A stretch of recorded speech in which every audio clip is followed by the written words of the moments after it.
Cool. Thanks very much. So I'm Caris, I'm one of the senior pharmacists in Cheltenham. There's Alice and teaching fellow that you'll all know already, hopefully. I've also got a couple of my pharmacy colleagues now, so it'd be nice for you to see what each other get up to. Today's topic is quite broad and one that is a little bit tricky. So obviously, bear with us. We will go through kind of the content of this that is given, but really we'd like to hear what your thoughts are and hopefully try and have a discussion around it. So learning outcomes, and there is a good prescribing checklist which we all need to be aware of. And the reason we've got the drug charts out today is we're going to practice doing some of those things. I think you have got your logbooks as well. We're going to talk about the principles and practicalities of prescribing maintenance IV fluids. So the NICE guidelines do split this out into types, and this is maintenance. Know the difference in compositions of some of the different crystalloids and colloid solutions, and be able to write a safe and complete and hopefully error-free fluid chart for a patient requiring maintenance IV fluids. And also then think about how, if those circumstances change, would you be able to adjust the IV fluid prescription? So what do we need on a prescription? So hopefully on the back of your stapled section, there is a good prescribing standards checklist. This little example is what you would see on sort of a green FP10 prescription. So it kind of has little boxes to fill in, but the same applies to our inpatient drug charts as well. So we always need to make sure that we've got obviously the signature, a date, and patient identifiers, and yeah, the various bits there. Key to prescribing any prescription is checking allergy status. Get all these up. We need to know when it's checked what your source was, and critically what the reaction was. So if somebody says you've got penicillin allergy, what should we be asking? We should be asking what was the reaction. If they say sort of nausea, then obviously move on and treat appropriately. Making sure you've got dates and everything, using generic names, writing legibly. I'm afraid my writing's gone downhill, and we are getting electronic prescribing come the spring, but still, you need to be able to write in notes as well. And directions. So the drug charts obviously do guide you, but everything needs to have strength, dose, route, frequency, and so on. And the way our drug charts work in this trust, Bristol's, the drug chart you've got is slightly different in terms of circling the timings. Units. The sort of my pet hate is insulin. So IU, you shouldn't use the abbreviation IU, you should be using units, because IU has been mistaken for 00 or various, and there have been errors. So, you know, when you see the errors and data reports that come across the trust, which we do, you sort of then get little quibbles on things. So make sure you write out units properly and signatures. Controlled drug prescriptions are a little bit more special again. So, yeah. And other drugs have more recent times become controlled drugs. So we've got sort of pregabalin and gabapentin under that umbrella now as well. You can give maximum 30 days, and you make sure that you've written the quantity, so the total quantity in words and figures of what you actually want. So that could be in patches, so buprenorphine patches, you could write 1 in words and figures patch, or it could be that morphine you want to write however much the total milligram is, if you're not sure what the tablets come as or what you want to give. In terms of junior doctor life, that becomes relevant when if you're on GP placement in one of your foundation year things, which you may be, you have to write these things out, so writing your words and not numbers. And in hospital, when you print out a TTO, if it's got controlled drugs on it, it's not quite as simple as just print it and send it. You need to find it, handwrite it, double check it's got all the right things on it. So it is applicable, and you guys will be prescribing controlled drugs in that way. And some of the controlled drugs, because of electronic prescribing, we do have sort of templates for. So tramadol, we will, because it comes in a pack of 30 capsules, so we've sort of pre-populated 30 in words and figures capsules, but it still needs a signature. So yeah, try and help you as we go, but yeah. So that's an example there. So you can see we've got Zomorph 10, so the morphine sulfate. Now Zomorph is the modified release version of morphine. It does come as a 10 milligram capsule. and actually the box is a 60 capsule box, so you can supply 60, make sure you've got a signature. So that would be quite straightforward. Zomorph 30s, again, it does come as a 30 milligram capsule, but you've got a different sort of frequency and quantity, so 2 capsules twice a day, so obviously time to that up as you need. Again, liquids might be a little bit more difficult because you might not always know what quantities the bottles are coming in. But it's really up to you as a prescriber to give a sensible amount. I mean, oxycodone would come in a 500ml bottle. Now, I personally wouldn't want to be giving anyone 500 mils, so we need to pack it down in pharmacy for you. So you need to give us a direction, again, 100 mils in words and figures of what you want. Again, it does pre-populate on certain things like midazolam. The 1 milligram in 1 mil is not a controlled drug, but the 10 milligram in 2 mil is a controlled drug. So that's the one that we commonly use in palliative care. So it would pre-populate to remind you that it's a controlled drug, but it still, again, needs a signature. So yeah, do you have any? Yeah, no, the only thing with that is literally it comes down to working out, okay, I can see whilst this patient's been an inpatient, they've had Oromorph, so the second one, or, you know, they've had a certain medication this many times a day. Okay, that's this many in a week. How much do I need to give them? So you just multiply or divide it out to find out the volume that would be sensible. So you don't give them a month's worth of supply. Equally, you don't only give them one day because they're not going to be able to get an appointment with their GP tomorrow to get more of it. So that's why it's that sort of amount. And obviously you make different judgments if it's a Friday versus a Tuesday, you know. Yeah. You know, you have to make different judgments, don't you? Equally, some patients just don't want to go home with controlled drugs. We've had, you know, one of our hip replacement patients this week, he's a previous addict, so he wanted things in hospital, but certainly did not want things to go home with. So you need to tailor as you go. Controlled drugs, you know, they are controlled for a reason, because they are heavily abused. That's why gabapentin and pregabalin did go on to controlled drug versions.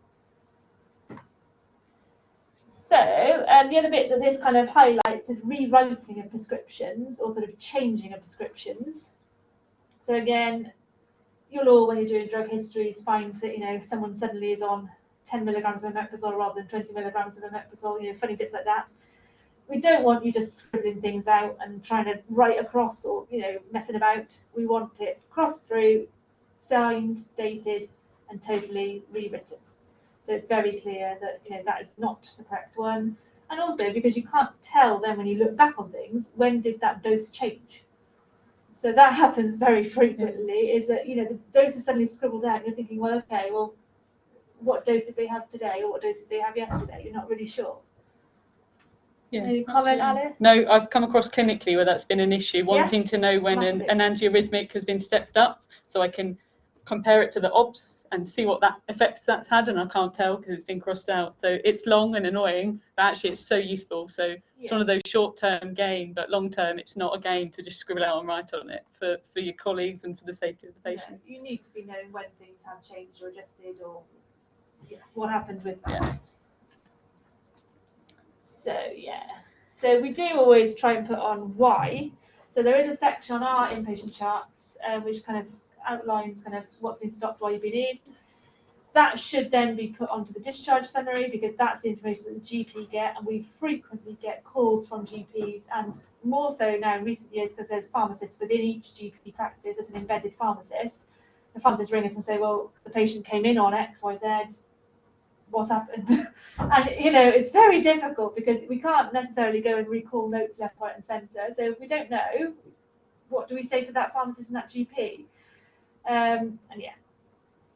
And obviously, please never prescribe a drug if you don't know what it is. You've hopefully got colleagues around you and you've got pharmacists around you that would really like to help.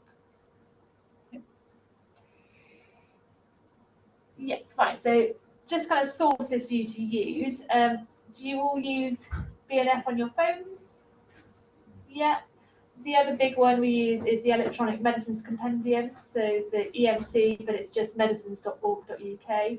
That I use absolutely every day because it's got the patient information leaflets that you can print out and use, and it's also got the SPCs, the summaries of product characteristics, which has got all the information, particularly on adjustment to renal function or whatever you want.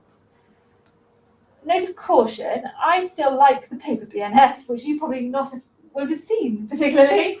Because when you lay out your drug name, you can see that, oh yeah, there's 4 columns which relate to that drug, and you can say, actually, there's about 6 different indications which relate to that drug. So when you're in the BNF app, I think you can very easily not scroll down and not appreciate that there are different indications for things. So please just be careful. We've had a recent serious incident with magnesium that was given far too fast. I think the doctor basically looked at one way of giving magnesium, which is in a cardiac sort of scenario, and gave it at a very quick rate, but actually they were wanting just to treat hypomagnesemia. The patient actually had a cardiac arrest and died. So there was obviously a big incident going around that, but I think part of that was maybe not appreciating different indications for things. So we've sort of talked a little bit there, pitfalls of BNF, but they are obviously, it's very useful, the app. So again, the bit you sort of lose in the app is, in the paper version, there is sort of a summary at the start of each chapter, which you can find in the app, but you're going to need to look a little bit further for it. And there are sort of, again, advice sections, particularly around renal, liver, palliative care, a few extra bits and pieces. There are still, you can access obviously the tables with conversions and that kind of stuff. And again, whichever trust you're in will have individual policies and procedures to follow too.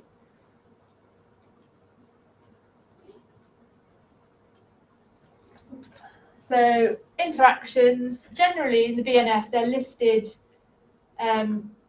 sort of mild, moderate, severe, and known. Obviously, it's tricky to tell you every interaction under the sun, but there are drugs that we know obviously interact more, and the ones that we particularly, could have a detrimental effect. You will sort of pick up some of the common sort of drugs that cause issues, a lot of the anti-epileptics, a lot of some of the antibiotics, Cipro, and so on. Yeah, hard interactions, Alice.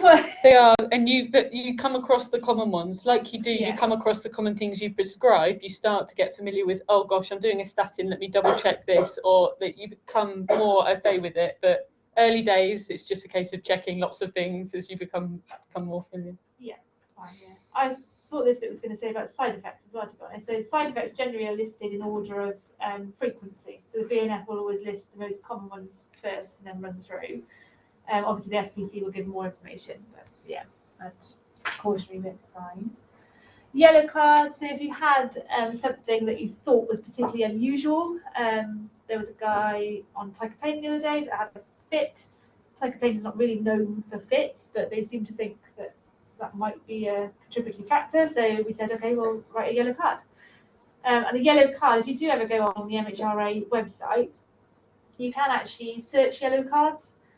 So you can go into Teicoplanin and you can search, have other people ever yellow carded a fit, and it will come up with various things. So that's quite interesting if you've got a very odd side effect to go with that. But again, there are pitfalls to that in terms of they could be on another 3 or 4 medications. You don't know what the cause was.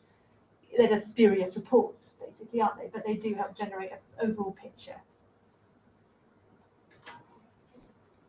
So yeah, and the website certainly is very straightforward to use. And yeah, I definitely recommend the EMC. Formulary, for our trust, we've got a joint formulary, lots of treatment guides, again, linked into sort of BNF chapters, and also, yeah, other bits and bobs like opioid equivalents, useful information. So hopefully you've all had a little check of that.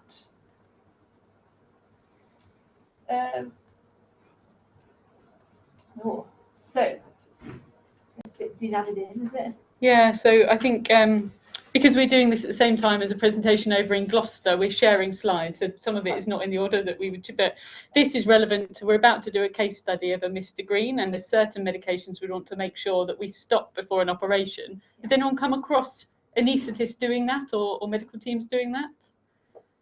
And do you know any in particular that you've seen stopped? Or heard about in some of your CBLs in year 3, they definitely had some fond memories. We've got lots of clues on the board because I clicked through, sorry. So definitely, so there is a trust guideline in sort of draft form that we've worked on. There's information in the BNF. The other critical resource for this is there's a UK Clinical Pharmacy Association, UK CPA, and they have a free site that you can go in, you can literally type in clopidogrel, and it'll come up with the advice on peri-operative management. So yeah, use the UK CPA. That is the national, most up-to-date thing that we've got, because this is always something that does generate a bit of questions. Obviously, anticoagulants is a big thing, so recognising some of the names of the DOACs. You might not have heard of edoxaban, so you got to make sure you know what they are, and then insulins and so on as well.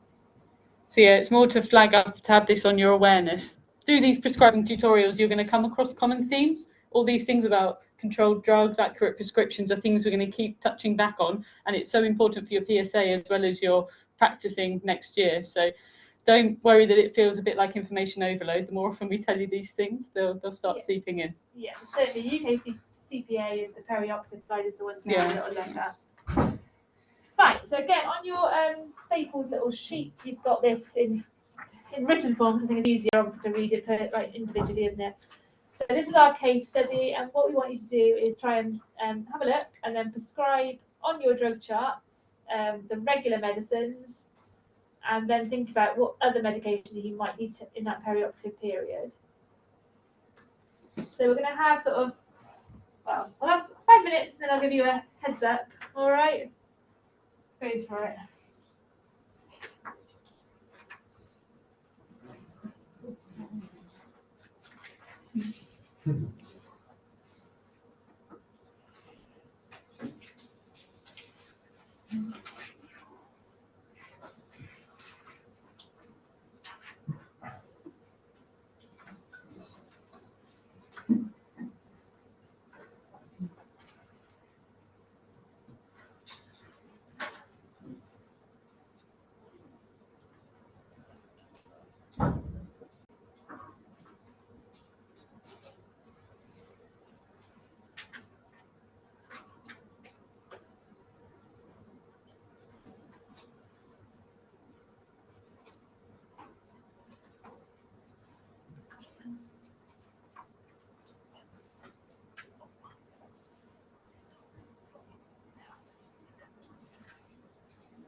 Far away. I've still got some. Oh, let me give you a clue now, right? I went through what I thought was all of them. She's there as well. Yeah. Really didn't catch them. You can, yeah. Oh, no bad thing.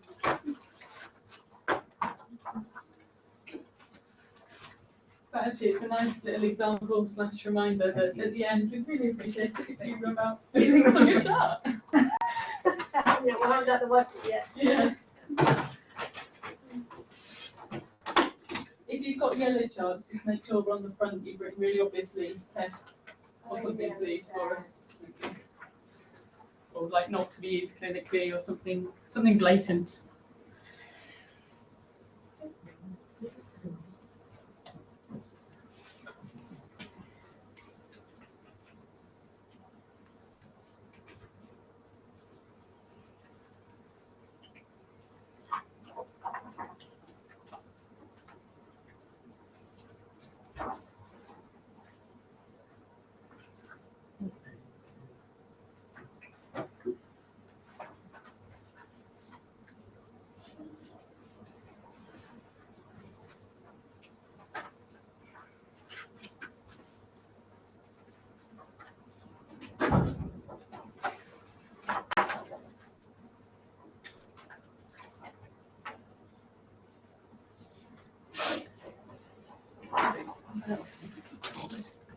Yeah, so these ones were Brilliant. Well done.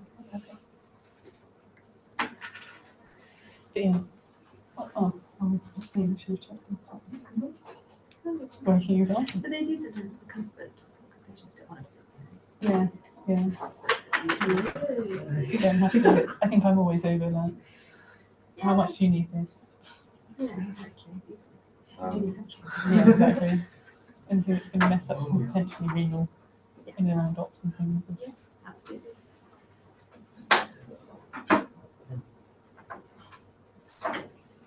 And those of you who've got your phones out, that's absolutely fine, unless you're messaging your mate.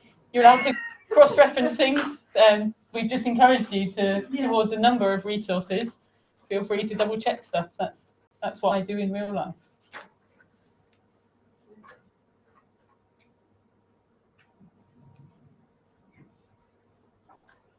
Yeah, has everybody started to get some regular medicines written down? Yeah, another couple of minutes then.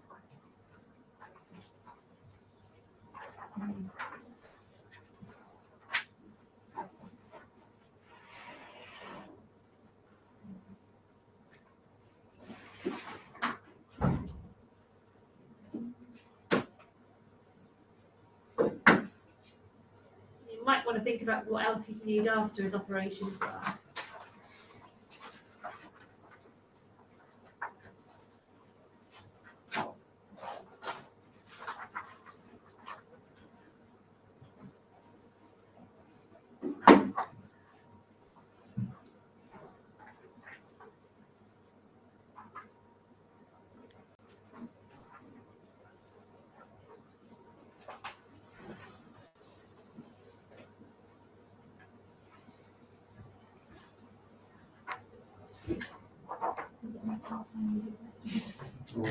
Yeah, hold on to those questions. We'll come to that 10 minutes. I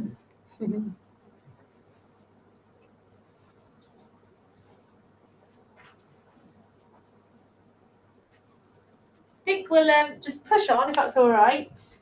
We're replicating life as a junior prescriber. You will be rushed and the task will be unachievable in the time given. I know you've not had enough time to do that, but actually starting to have to actually actively think about it is a really useful process in itself. So we'll just talk through what perhaps we could have put on for Mr. Green. Yeah, so I think that's the idea today, is to talk through a little bit more as well, if that's okay. So obviously you want to get your patient details right. Well done if you put that. Yeah. Have we got that? And the critical bit in that is the allergies. And everyone get their allergy written down. Yeah. Okay, so making sure that you've filled your allergy box and the reaction, as we said.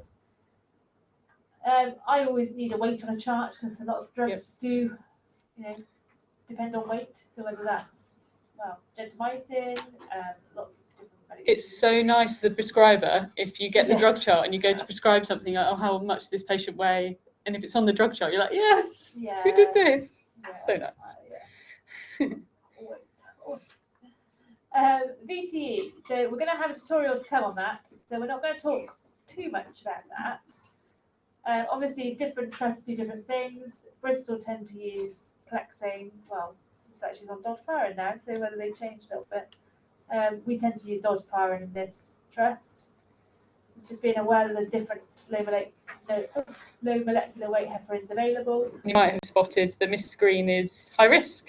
Yes.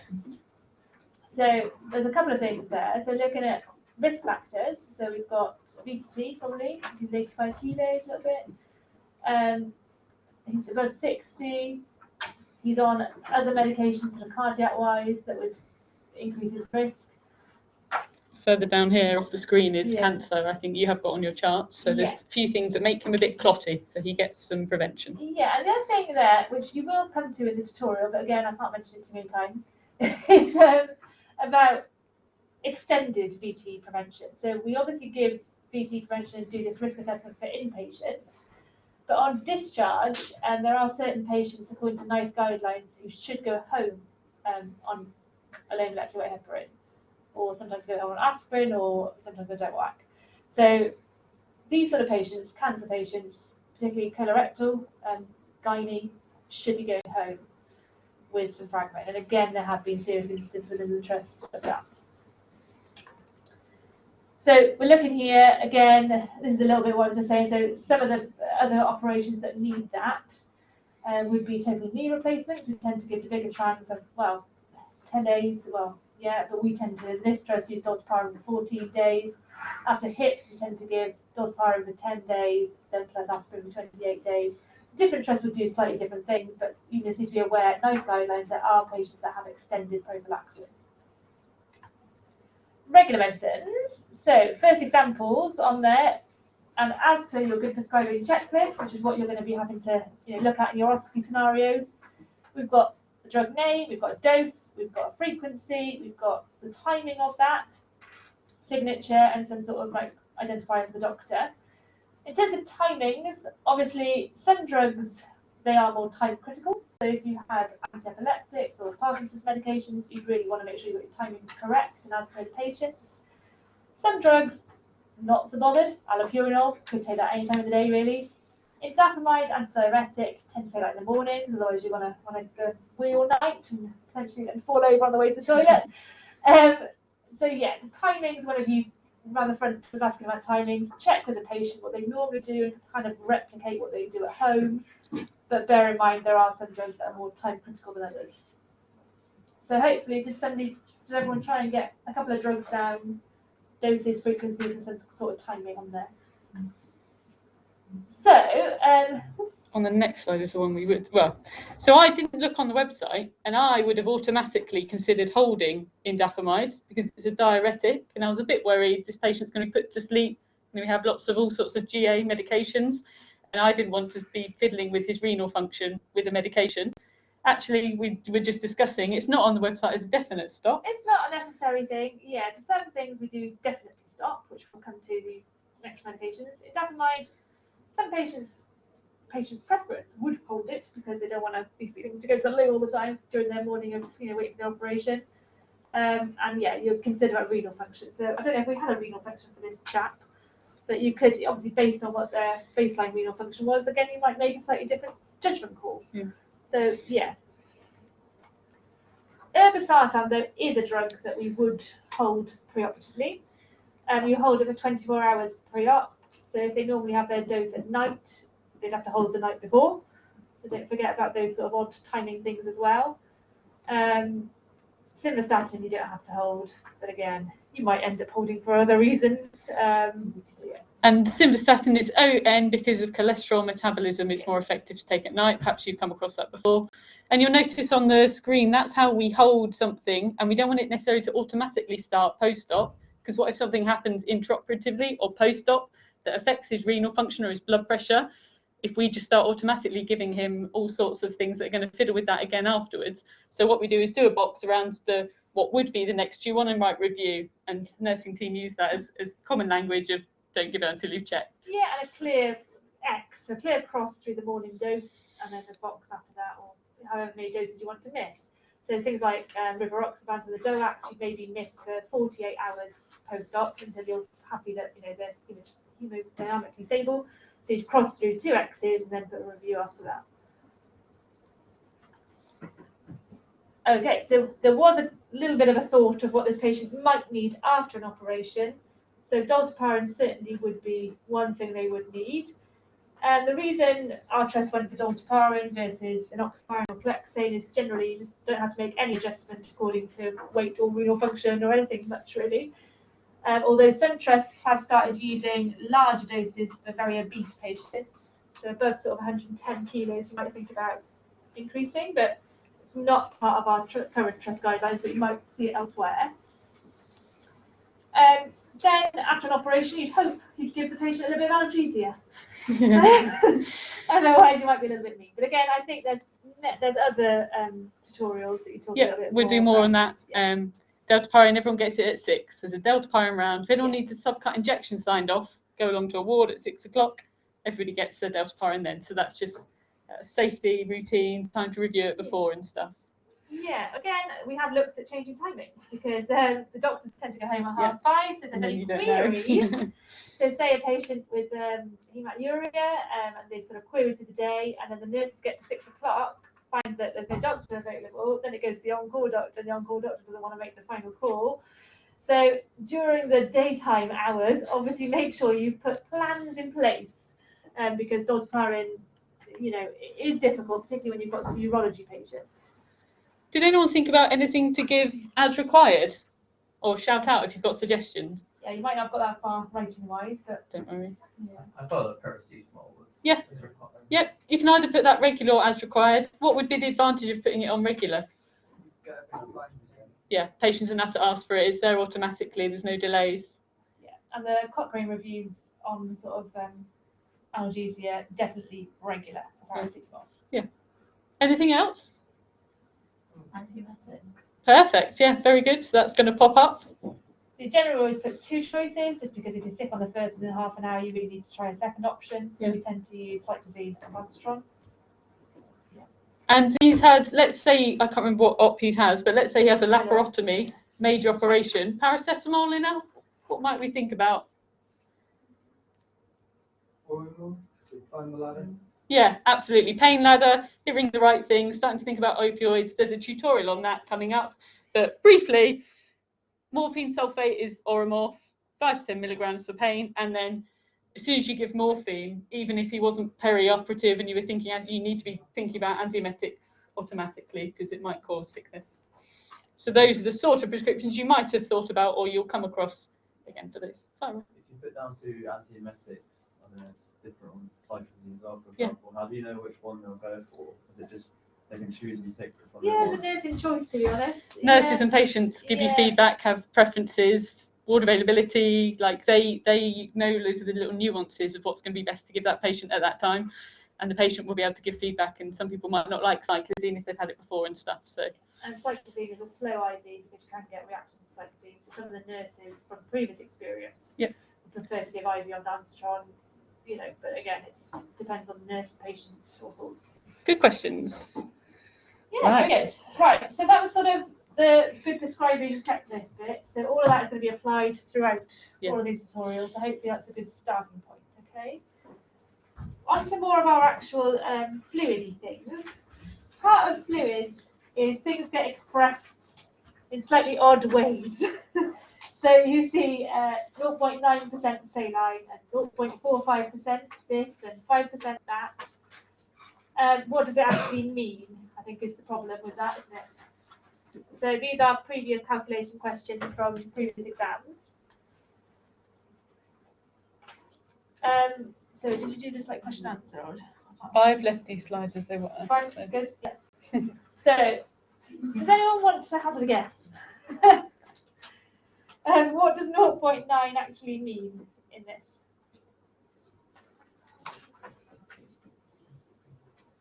So generally a 1% is 1 gram in 100 mils.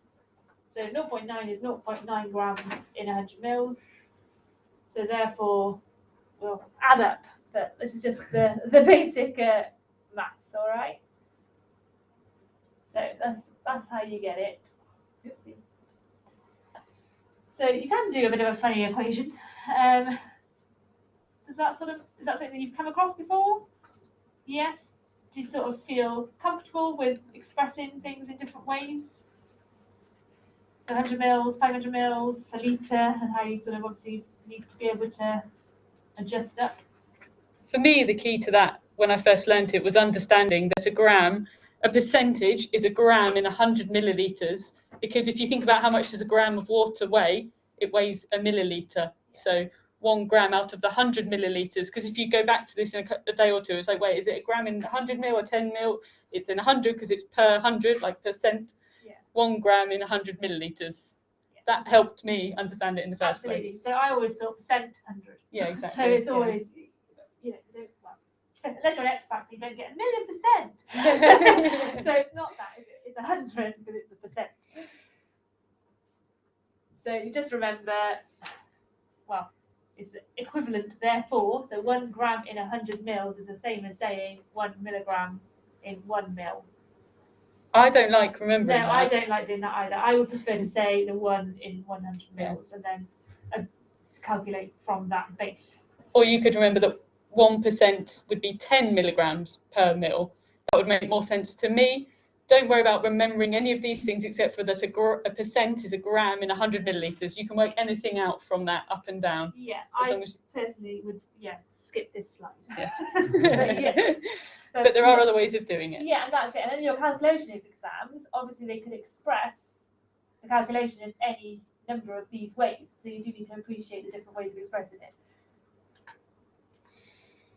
So how much lidocaine is in 13 mils of 0.5% lidocaine? Okay. you will automatically be there. Some of you will still be thinking, right, 0.5. That's fine to think.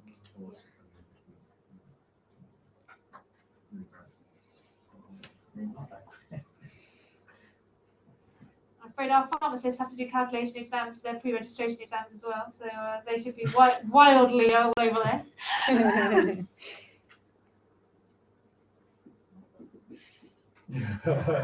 Shall we go there? Yeah. So you can think about it like, well, two different ways. So proportion. So you can either do that, or you can think about it back to the 1 gram in 100 mils and see where you are. So Which I think is that. Yeah. Again, Yeah. not the way either of us would do it actually, but it's good to No. see different ways of doing it. Everyone's mind gets to places different ways. Yeah. So I was thinking more that 1% would be 1 gram in 100 mil. So therefore, a 0.5% is 0.5 grams in 100 mils.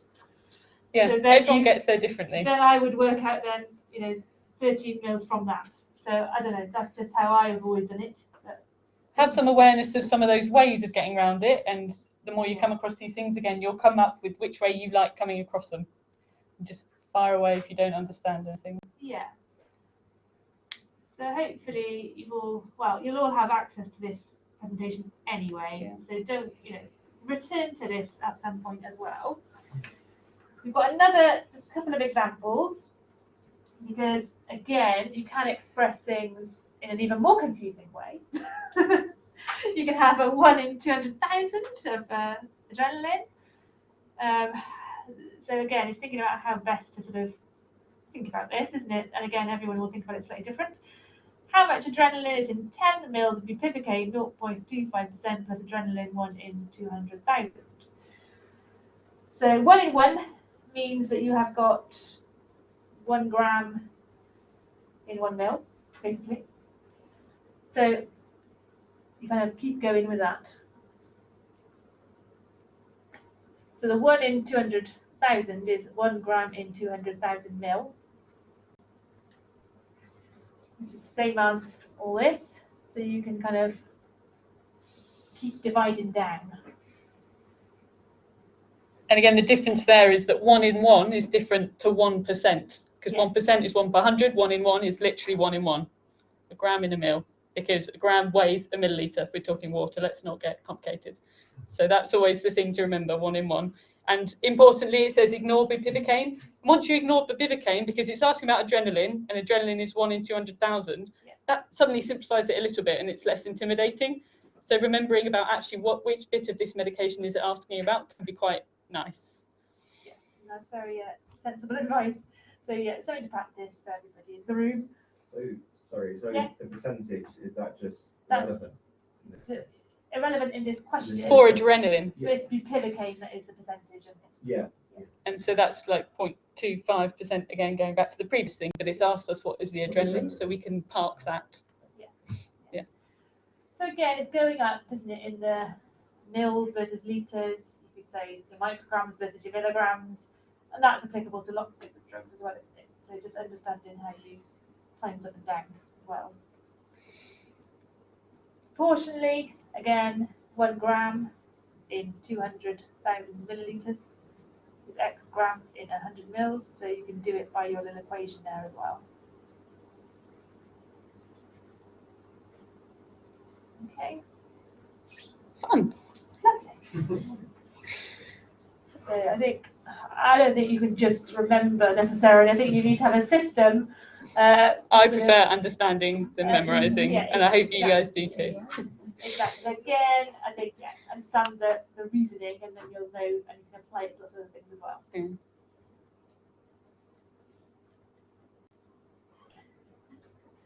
So a 1%, as we've said, percent is 100, so 1 gram per 100 mils. A gram, well, what is a gram? It's 1,000 milligrams. So being aware of all that, which is the same as 10 milligram per mil. 0.1% is 0.1 gram per 100 mil, which is a milligram per mil. So being able to always go back to your start and then add and take away zeros is the skill of it, and knowing milligram and 1,000, how many zeros or decimal point moves that is how you'll end up understanding this stuff. Yeah. And you will be asked then for dosings as milligrams per hour or mils per hour. So again, you need to be able to interplay between those as well. Or when you're setting up infusions, it might be over a 12-hour infusion, or and that's what will come with the fluids, because you often put bags for 10 hours, 12 hours, whatever. Yeah. So this will become Lovely segue. more important. So next section is IV fluids. Is it still used with this bit? Yeah, that's right, yeah. So NICE guidelines, well, a good number of years ago now, but they basically tried to sort of look at fluids in different ways using the 5 R's. So resuscitation, routine maintenance, replacement, redistribution, and reassessment. And all of that is quite critical, and really, again, there's more R's.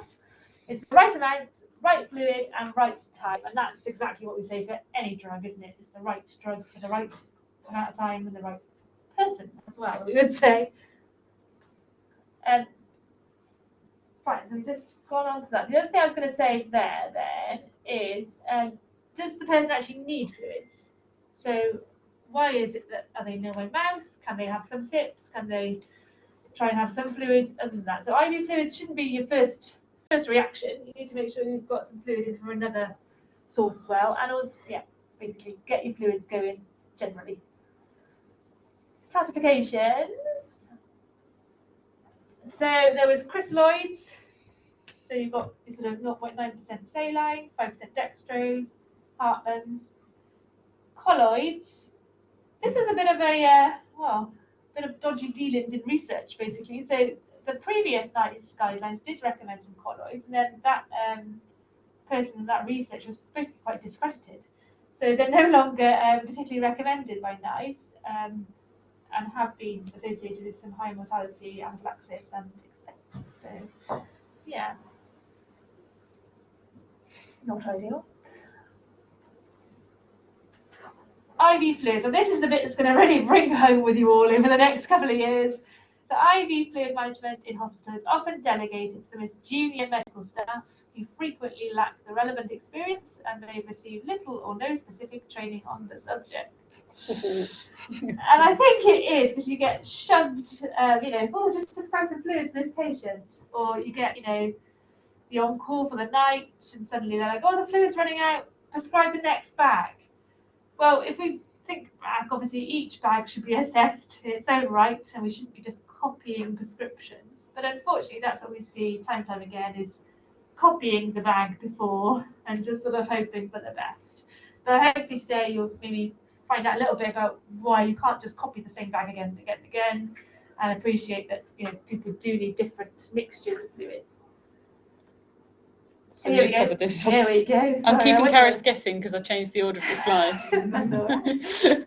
I'm stuck in a rut. Right. Does the patient need IV fluids at all or wherever possible, and daily review and stopping as soon as possible? Again, critical to that is fluid charts, which are quite badly done probably in most hospitals. But again, making sure you're checking the fluid charts and your inputs and your outputs. So again, this will come part of the case study, checking input and output later on. My favourite thing is if I'm asked to prescribe some fluids, and then it's like, I don't know what that's doing. And then you say, is the patient eating and drinking? Yep. Do they need it? And then you just do a double check of their background and stuff, and they don't need it. It's like, yes, no fluids needed. Yay. It's so nice. So that's it. So then NICE have got lots of various this looks really helpful complicated. Or not helpful diagrams, but actually this is a very helpful diagram. It's so helpful. The 4 key things on here are breaking it down into assessment. So again, making sure your patient does need fluid and how much and all those details. And then deciding, are you doing fluid resuscitation? Are you doing routine maintenance? Or are you replacing something that's either been lost or redistributed?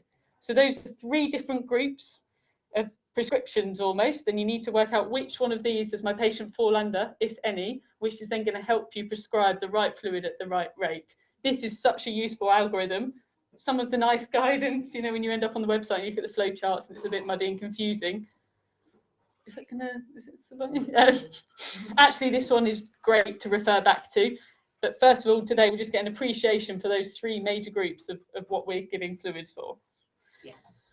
And we've got a Gloucester version of this as well, which you can find on the intranet, which is slightly more simple, but it's got those same 3 groups of resuscitation, replacement, or routine maintenance. And then there's a handy guide of what's in normal fluids on there, which we're going to go into a bit more depth today. Yeah. So there's a few background things that's worth just touching on before we start rounding on giving Mr. Green some saline or not, which is just thinking about how much of our body is made up of fluid, which is slightly variable. Adult males 60%, females 55%. As you get older, that reduces a little bit, and babies are a different kettle of fish, which we're not doing teaching on today. And there's something else that is worth being aware of, that adipose tissue is 10 to 20% water. What implications might that have in terms of total body water if you've got a patient who's obese or got a really high BMI? What percentage of the overall, how would it change it? So it's high? So their body weight will be very high. What about their proportion of water? Potentially lower, because most of their body has got fluid at 55%, but all of the excess adipose is only 10 or 20%. So the overall fluid, it throws off your calculations. So what can you do if you've got a patient who's got a high BMI? Perfect, yeah. So there's something called ideal body weight, which takes into account some of the different mechanics, as it were, of adipose tissue, which is something that's really worthwhile being aware of. So that's just to highlight that as a point, and then thinking about where is that fluid distributed in our body. This is relevant, and we will come back to it, but you don't necessarily need to learn this. 2/3 of our fluid is in intracellular fluid, so within our cells, and the other third is extracellular, and that's further broken down into interstitial fluid and then plasma, so with the fluid component of your blood. It's worthwhile having a bit of an appreciation of that, because it helps you work out how fluid is then distributed when you give it to a patient. There's some worked out tables in terms of, so if we look at a 60 kilogram female, they've got 30 litres overall, because it's 50 or 55%, so slightly different to that, but their ICS, so intracellularly, that would be 20 litres, 8 litres interstitial, and 2 litres of fluid components of their blood. And you can work it out for your male as well, and that's a useful thing to be aware of, and you'll come on to see why. Fluids, if we give fluids, they'll distribute according to their concentrations. I'm sure you remember osmosis when you first learned it, and it's been drilled in ever since. If you give a high concentrated solution to one part of the body, it will normalise and shift fluids to equal out that osmolality. So hopefully this is not an unfamiliar concept to you guys. I know it's going back to sort of A-level vaguely things, but worthwhile explaining that also, depending on what the components of that fluid are, might change how they shift around the body. So this purple solution can freely move between any of the 3 compartments, ICF, ECF, so it will spread equally between the 3. This green one can actually not get into cells, so might only spread between those 2 plasma and interstitial fluid, and the blue fluid can actually only stick around in the plasma. So having some awareness about where that fluid can or can't go is really important in terms of thinking about what you want your fluid to do. So applying that to real life, this looks like a scary diagram, but actually is really useful to know. So if we look at giving our patient 5% glucose, 1 litre of it, infuse it into them, and then it just normalises over a few minutes. Where does that end up? Which compartment does it end up in? This glucose, 600 millilitres of it ends up within your cells because of the properties of the glucose within it, the transport of the glucose into the cells, and then the water that follows it. 60% of that ends up in the cells. 32% ends up in and around the cells, so interstitial and lymphatic. 72 millilitres, so 7% stays within the vessels. So what do we think about our patient with low blood pressure giving them glucose?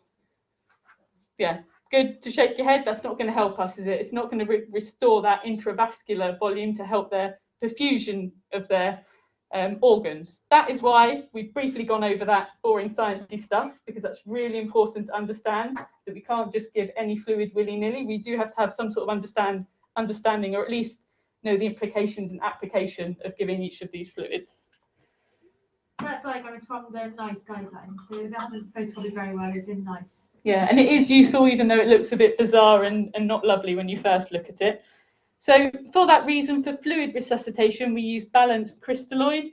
So balanced crystalloid is our pink one here, and 180 ml, much better, ends up staying as a plasma volume. We still end up getting quite a lot of it redistributed elsewhere, but it is going to help us more than our glucose would. And we can use saline, but there's a risk of using large volumes of that, and we're going to come on to talking about that a bit more at length later on. The main message from this is glucose will not replete your intravascular volume, and you can refer back to this on NICE. As a little application of colloids, so what we were talking about on that first slide about crystalloids, which is salty type things, and colloids, which is like gelatin and starch things. Colloids were originally used by cyclists who were abusing EPO. So you could tell if you did a blood test with somebody with EPO that their hemoglobin and hematocrit had gone up if they'd been doping. But if they had some crystalloids, some colloids, that would increase their intravascular proportions and therefore relatively it will hide their increased doped hemoglobin. So that's a nice way of realizing and applying how the colloid stays within the vessels. But we don't use it, as we've said, by NICE because of anaphylaxis as well as other side effects and complications related to it, and because it was based on research that actually can't be applied in practice. So yeah, this I just think is something to you think about it, and that sort of explains it, sticks with you maybe, but yeah. But we won't dwell on it because there's lots to cover. What do we take in a day? If we think about fluid, how do we get fluid in? Orally, yeah, through drinking. Anything else? Food as well, yeah, absolutely. And some water, of course, is created through metabolism of food and stuff. So if you remember glucose into water, oxygen, carbon dioxide, all that fun. And then output, you have output from your GI tract, from your lungs. How does fluid get lost from your lungs? Yeah, because we humidify the air that we breathe out. Yeah. Worked example with our glasses. Kidneys, we pee. Skin, we sweat. And actually, that totals up to a couple of litres a day. And it's really important to have an appreciation for all of those normal bodily functions causing an output, because it means that we need to cover for that if we haven't got anything going in. So that means that we use our patient's body weight or our own body weight to know what would our volume requirement be for a day, which is determined by all of those outputs there that would normally happen for a patient of that weight. So if we think about our Mr. Green, he's 85 kilograms. So his output is going to be 2.4, that'll be litres, won't it? Sorry, it's not got litres at the top. 2.4 litres in a day, which we need to be aware of, that's his output. So we need to potentially think about balancing that if he's not going to have any input. And this is where we're coming back to that NICE guidance and thinking about which one of these ballparks does our patient fall into. Is it maintenance, resuscitation, or redistribution? This is maintenance. So he's not got a really low blood pressure, he's not septic, he's not unwell, and he's not losing extra fluid, but he's not having anything in because we've made him nil by mouth pre-operatively. If his operation is not going to be for 6 hours, he's going to have 6 hours worth of those routine losses, and we need to think about making sure that doesn't cause him to become dehydrated. This is routine maintenance. So some things to think about. 25 to 30 millilitres per kilograms a day is what he will lose. And he will be losing along with that some of his normal electrolytes. And he has a basic requirement for glucose to keep up respiration and as in of the cells in the day. And we mentioned about ideal body weight for obese patients. Yeah, tend to only use it for BMI quite very obese, really, morbidly obese patients. So yeah, but be aware. This is a really key thing to understand. The routine maintenance things that you need is an absolute basic requirement for survival without resulting in dehydration or electrolyte imbalance because of those natural losses throughout the day. And just having in the back of your mind some awareness that if you're elderly or frail, or if you've got kidney or heart problems, or if you're malnourished, that might change things a bit. But we're going to start with this middle of the road type patient today as a learning point. So with that in mind, you've got a thin, long, thin handout.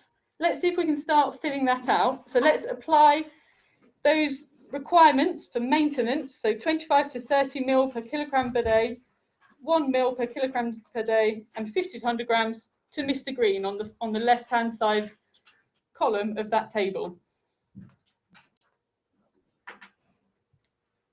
So what does he need in 24 hours if he can't eat or drink?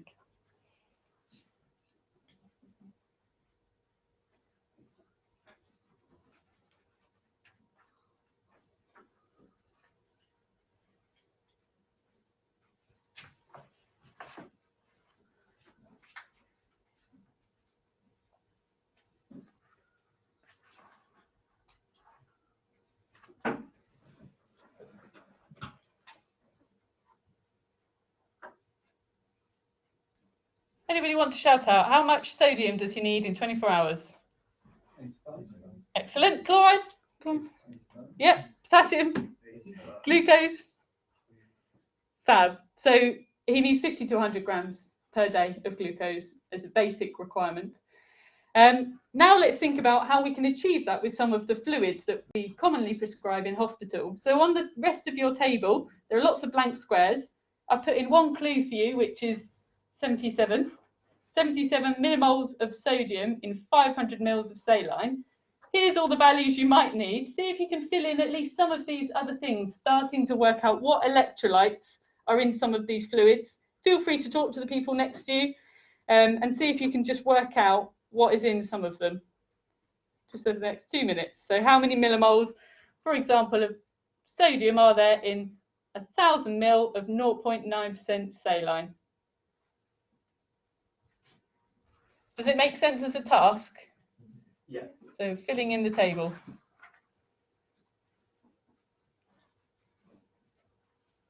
Then you might see the difference then between Hartmann's and Plasma-Lite as well. You might think they're quite similar, but something different.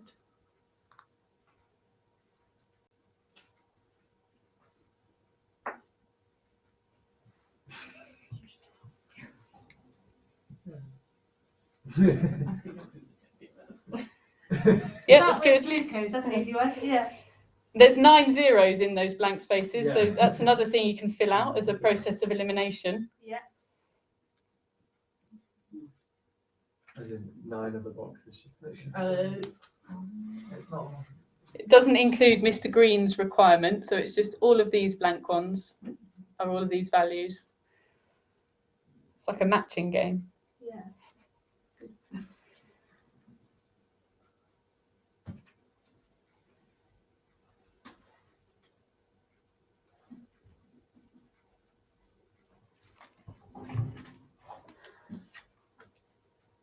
Two of something as well, which should help you.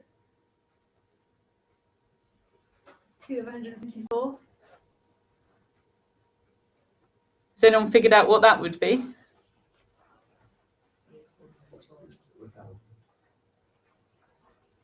Yeah, so 500 times 2 is 1,000, 77 times 2 is, and in 0.9% NaCl, what would be equal to 154 Cl? So you have 154 millimoles of Na and 154 millimoles of Cl. Is the glucose supposed to be 100 milliliters? No, well done, it's 1,000. Oh, well done. Oh, it's hidden.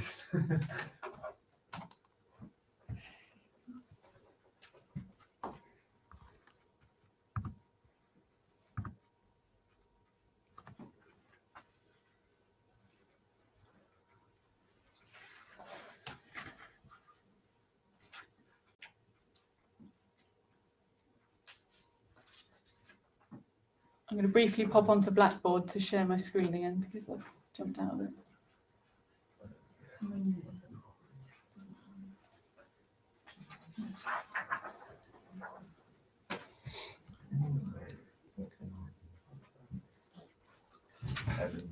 Yeah. Talked about 5% already today, haven't we? So we know what 5% means. might help you.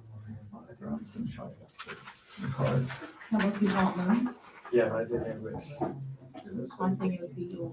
Talk to each other, see if you can share what you've worked out. I think it's because that's what you did. So should we go 1, 3, 1? So how can you make sure actually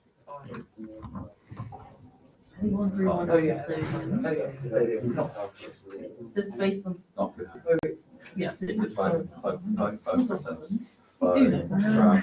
Grams per 100. Is there a 5? Which would be 50 milligrams. Oh no, there are. Yeah, there's So, if it's 5 grams and Yeah. 100. Did it like close to? yeah, but I think 10,000. And then chloride. Oh. Yeah. I don't know what else is. There's no there's sodium, chloride, potassium, and glucose. And then what? There is an Hartman. No, absolutely. The number of times you say it, and then it makes you the reason of letting it go.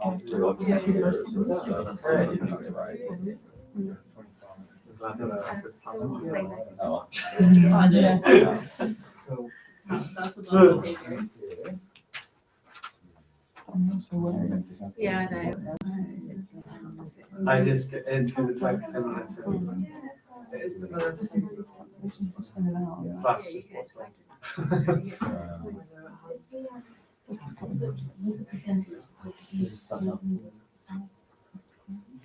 Right, should we show you some answers? 5. I think this is really interesting and very helpful because you've all obviously taken a lot of time to think about it, which is really good because you don't think about enough what is in this stuff, and we're describing it a lot. So yeah, I'm really glad that you've taken a bit of time to think about it.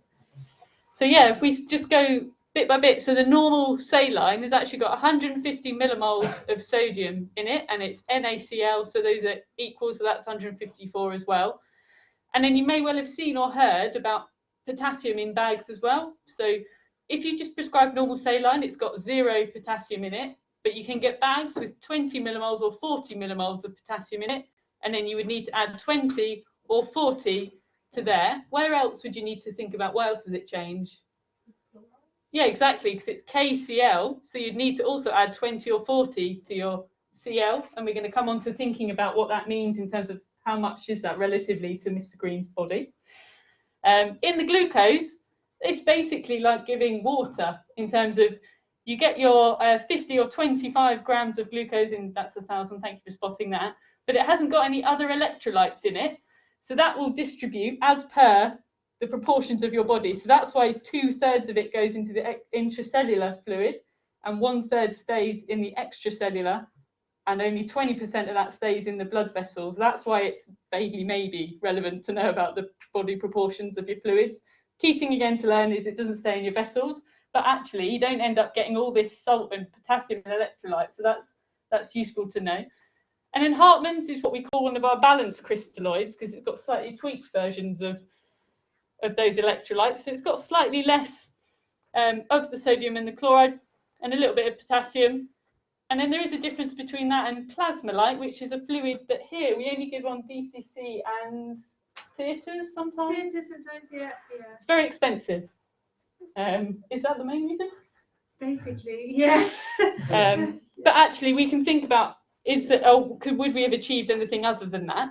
And then this table is a little bit more complicated. It's just got a broken down version of the 20 millimole, 40 millimole KCl added to each of the fluids. The reason I showed it is because it shows this magical other fluid here, NaCl 0.18% plus glucose 4% plus potassium chloride.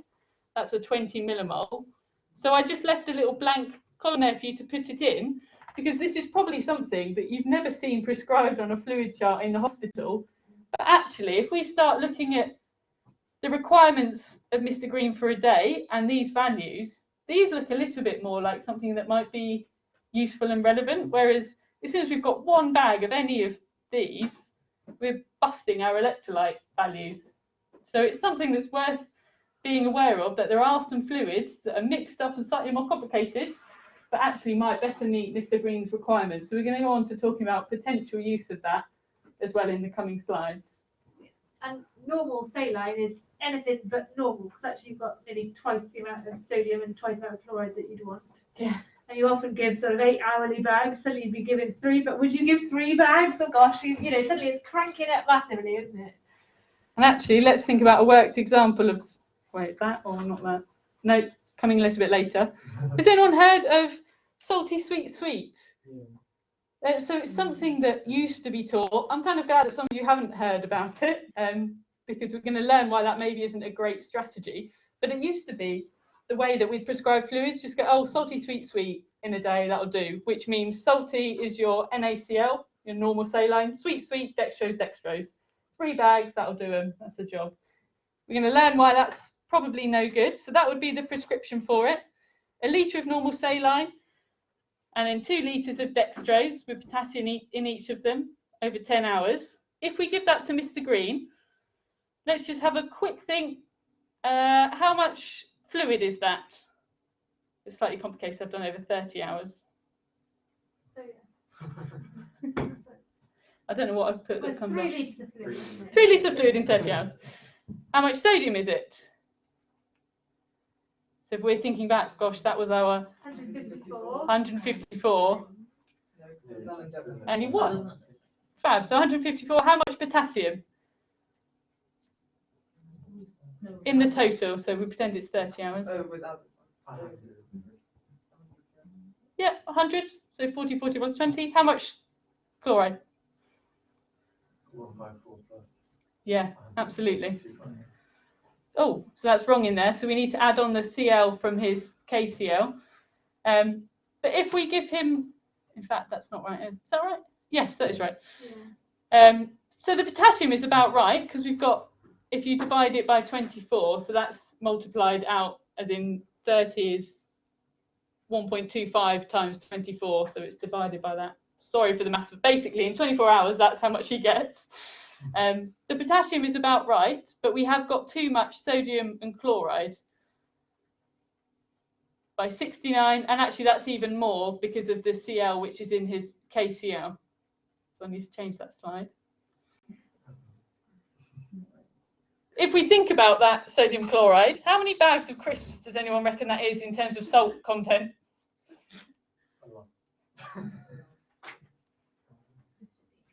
How much is it?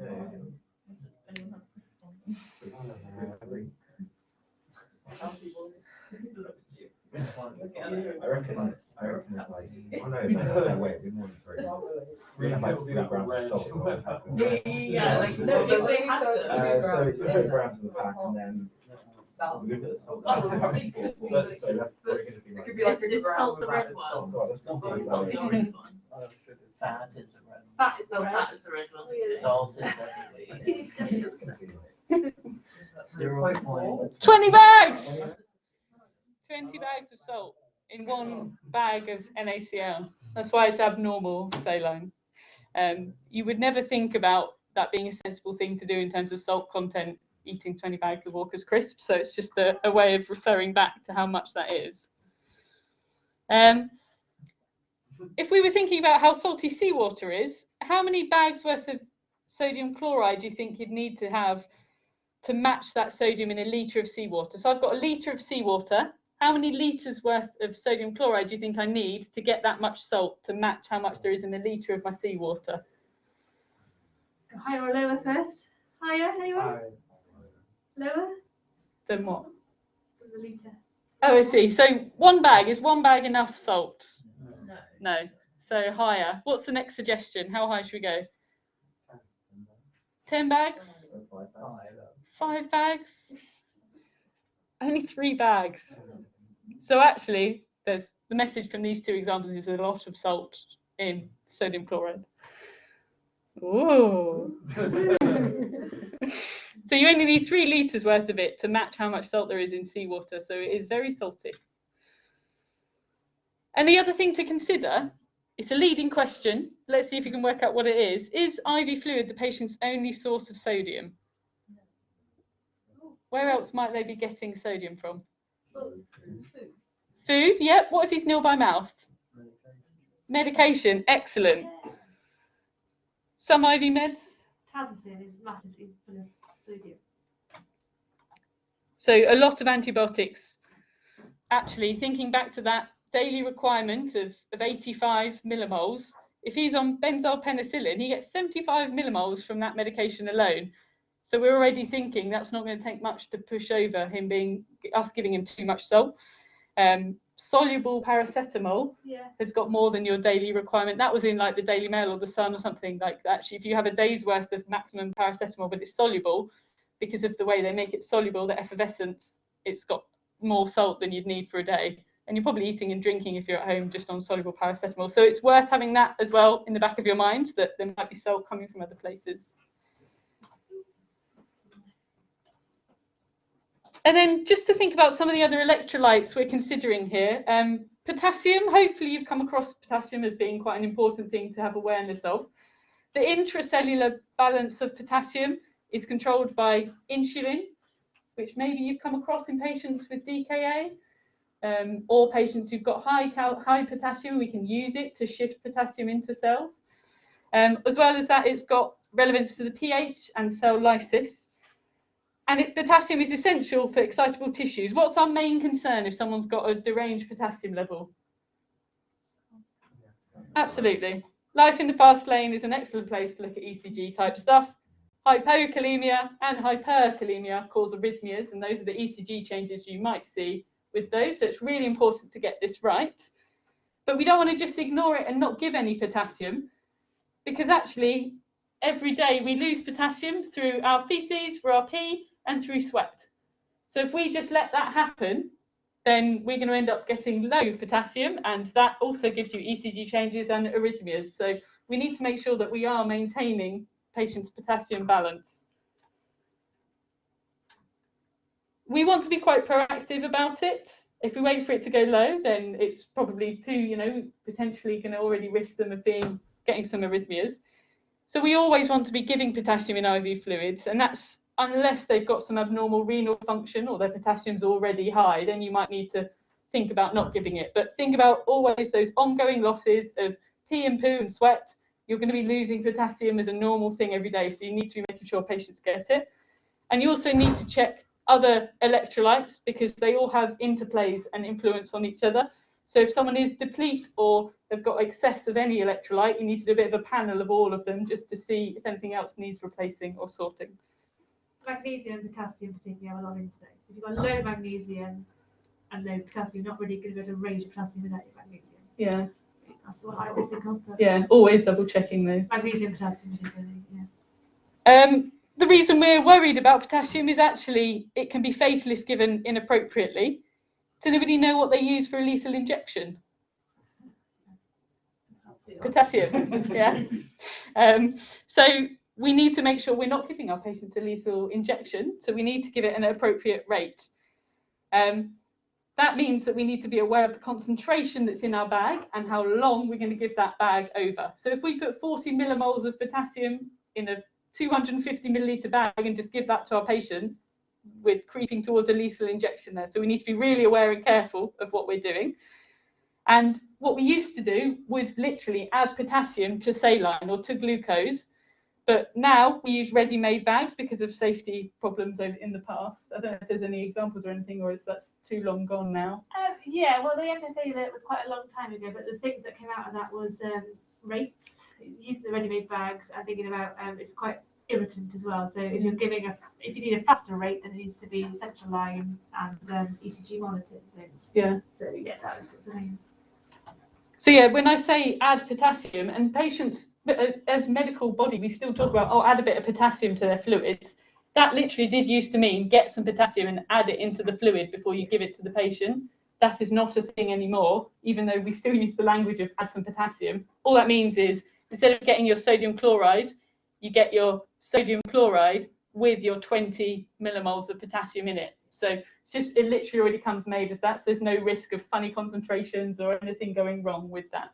And to the point, the place that keeps potassium IV is DCC, and it's kept in the control drug cupboard because it's kept as a separate item away from other injections, so it can't be inadvertently given. Yeah, you can't accidentally do that. Yeah, you don't accidentally give potassium. So with that in mind, there's a rate that we always stick to. Basically, don't go more than 10 millimoles per hour. If you do go more than that, then you're thinking about cardiac monitoring and having them being seen by a senior and the senior doctor making that decision. 10 millimoles per hour is the safe rate that we'd be giving it. So again, considering the rate and the concentration of the other fluids we're given, how much potassium we need to give. And then the other electrolyte that's on our requirement that we're thinking about getting right is chloride. Don't need to learn this, but I want you to have heard of it. Does anyone know a problem with giving too much chloride? Does anyone come across it? So chloride hangs around in the extracellular space if we give it. So that changes the overall electroneutrality. Don't worry, I'm not going to go any more depth than that. But bicarbonate therefore moves into the cells. What does our bicarbonate normally do? Absolutely. So we've lost our buffer because it's gone into the cells. So it can result in what we call a hyperchloremic acidosis, metabolic acidosis. So that's why we shy away from just giving 3 litres worth of saline in resuscitating patients, because you'll end up giving them too much chloride. Again, I'm aware this is information overload, but as long as you've sort of heard of these things and familiar with it and thinking about all of these safety things, that's what's really important messages to take away from today. Any questions so far? So we've got another prescribing exercise, and it's appropriate maintenance fluid for Mr. Green. So he has his operation, he's on the ward. You've got your little excerpt on your handout, so read that out, and then I think it's the very back page of your laminated chart is some IV fluid prescriptions. So let's see if we can give him something, what we should give him. You've already done your maths on the 85 kilos of what his requirements were, haven't you? So think about his requirements again on 85 kilos. Yeah, I suggest that your long thin handout is going to be useful for this exercise. You have done your maths already, so that's good.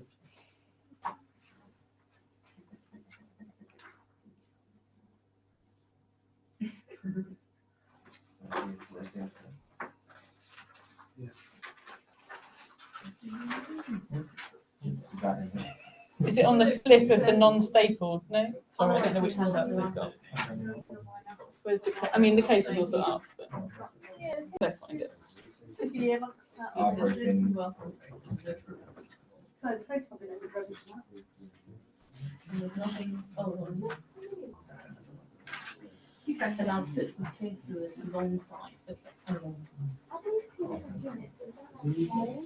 That's what I was thinking. He's only allowed 6. Yeah, so he probably does need it. Private. But not for that, I'm petrified of prescribing.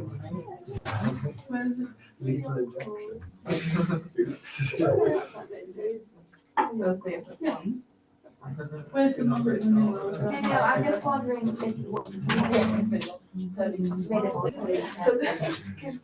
you gonna go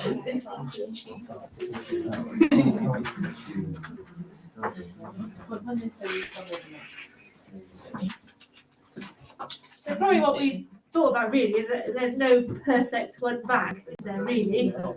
But see if you can commit to something. Yeah, What shall we give him?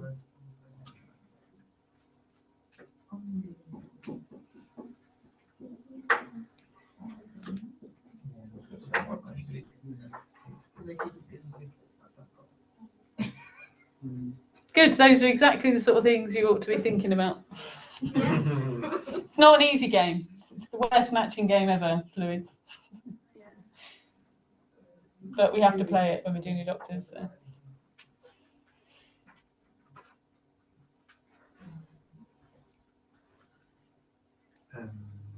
Again, we're just in I think I'm gonna maintenance, aren't we? So yeah, it's just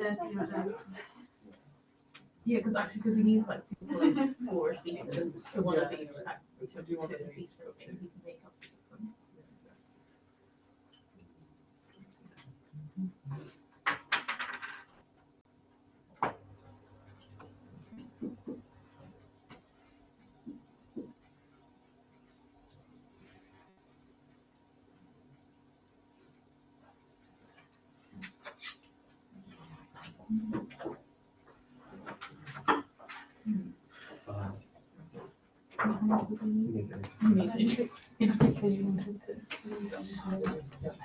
No, I think just the bit we want to Yeah, you can. different.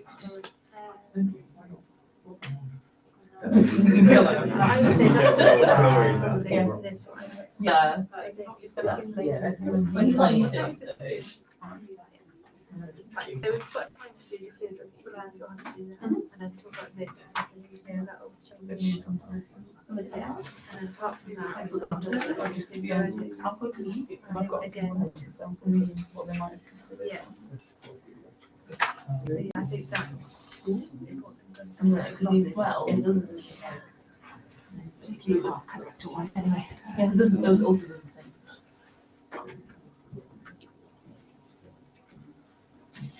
Should we wander and see? Anyone been brave? Gone for it. Yeah. Yeah, I don't know. How you There's write it. no perfect answer. Back that we sort of said, yeah, this is more like. Yeah, or 100k plus. Yeah. Let's think about. So we've gone different, which is also fine. We'll talk about what all of them add up to do. Obviously, you definitely have the data. You can't get Hartman's with anything else in them, they just come as Hartman's. There's no such thing as Hartman's plus 20 millimole of saturating. Yeah. So you wouldn't be able to have.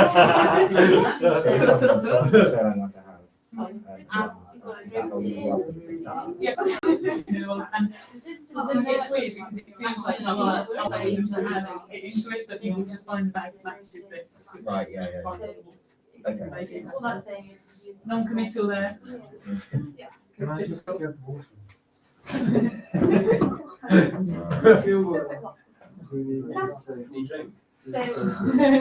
It's like, please, no, we need some fluids. I've written something. Yeah, we've got some fluids, yeah. Sips of fluid. Do you think we will manage? What's his requirement? It's like 2.4. Yeah, 2,550, I think it is, yeah. That's more than that. He's got tummy pain, feels a bit sick because he's having lots of morphine. You're going to make me prescribe something. That gives you 2 litres, maybe 2.5 litres a day, so something like that. Or maybe Oh, think about how what did I think of it? It's Probably what's actually really good. Yeah, I might I'm sort it gonna out. get Well, see, just do that. One an hour. Two bags of that, yeah. You want to give that, you want to give 2 to 4 litres. No, I'm not. So, because obviously it doesn't come in 2.55 litre bags. So I mean, so like, I think. Yeah, that's right. Comes in 1 litre bags, and we're trying to hit 2.5 litres. Right. Oh, it's not right. Yeah. Yeah, thank you. That's good again. Wow.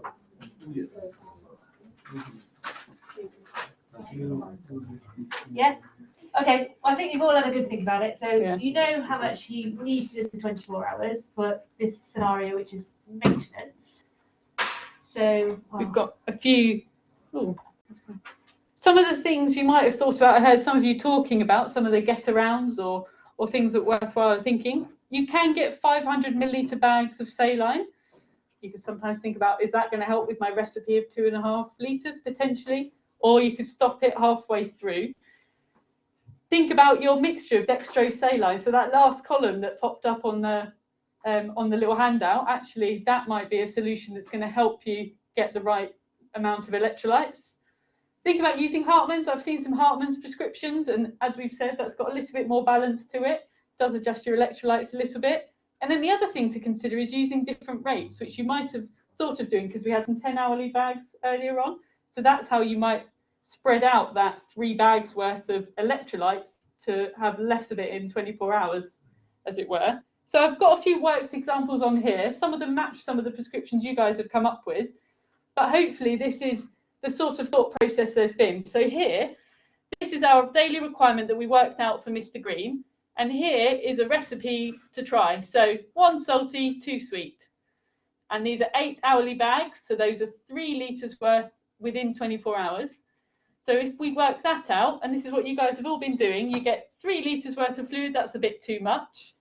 You get 154 of Na. That's too much. You get 40 of your potassium. That's not quite enough. You get 194 of your chloride because it's the 154 plus because it's KCl. I've remembered to add it that time. You get your 194. That's too much chloride. Glucose is about right. So we can see that we're not winning. We've given him some fluid. He's not going to get dehydrated, but we're going to throw off some of his electrolytes. So that's one thing we can think about, but we don't love that.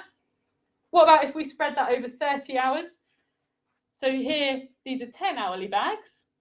And so that does mean that, I mean, we started with NaCl, so he still gets 154 of Na. In fact, how has this helped? This has just helped on the fluid front. Yes, you've times your Oh yeah, I see I've done that way. by 1.25, so you've got your 30-hour requirement. Yeah, so actually we're a bit closer, but we've still gone bust on our sodium and our chloride, but our fluid requirement is a bit better. Does that work? Does that make sense? And I heard that that's what some of you guys have been working through with your examples or your prescriptions. So maybe we could add a bit more potassium. That helps with that a little bit. We're getting closer, but we've still gone bust with our Na and our Cl. What about if we change our saline to Hartmann's? Well, that does reduce our sodium a little bit, so that's good, but it's still too much, and our chloride is still too much. We're still not winning. You can see this game is difficult, and it took me a while to sit down and do this, much longer than we've just given you, so don't worry that you didn't manage to work through all these things, but you were thinking of the right questions, and that's the point of this today. And then here's that magical bag that appeared on the column, and I found this in cardiology today. So I walked around some of the wards to see what fluids were available, so I wasn't lying to you. And I did find a bag of potassium chloride 0.15, which is 20 millimoles, sodium 0.18, and glucose 4%. So I haven't told you about that bag yet, I don't think, but if you find a bag like that, you can sit and work it out now, because you know your percentages, or you could Google it. And you can work out, actually, is that going to be more appropriate? So let's swap out one of our bags of glucose to this and see if that, I've probably swapped out the wrong one there. Let's see.